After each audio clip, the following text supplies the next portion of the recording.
ඔබ මේ අවුරුද්දේ එක වතාවක් හරි කතරගම යන්න. එක වතාවක් හරි අනුරාධපුරේ යන්න.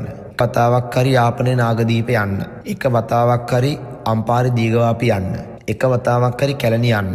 එක වතාවක් හරි මේ අවුරුද්දේ දෙවුන්දර ගිහින් ඊට පස්සේ කතරගම කිරිවෙහෙර ගිහින් ඒවා වන්දනා කරන් ඉන්නේ තැන්වලට. දැන් ඔය නඩ පිටින් ට්‍රිප් යනවා. ඉතින් පින්නත්නි ට්‍රිප් ගියාම බලන්නේ බෝතලේ කඩාගෙන සොමියක් ජොලියක් ගන්න එකනේ. ඊට වැඩිය ඔබ ට්‍රිප් එක ගියාම බලන්න මල් ටිකක් පූජා කරලා, පහනක් පත්තු කරලා, අටපිරිකරක් සිවුරක් පූජා කරලා, වන්දනා පොතක් අරගෙන ගිහින් ගාතාවක් දෙකක් කියලා වැඳලා, ඒ සෑරදුන් වහන්සේලා, බෝරදුන් වහන්සේලා අනුරාධපුරේ ජයශ්‍රී මහ බෝ හාමුදුරුවෝ ළඟ කොච්චරනම් පින්වත්නි නිවෙන්න පුළුවන් තැනක්ද උතන.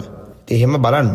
ඔබට නිවෙන්න හැකියාවක් තියෙන තැනකට මේ අවුරුද්දේ ගිහින් ඔබ නිවෙන්න උත්සාහ කරන්න.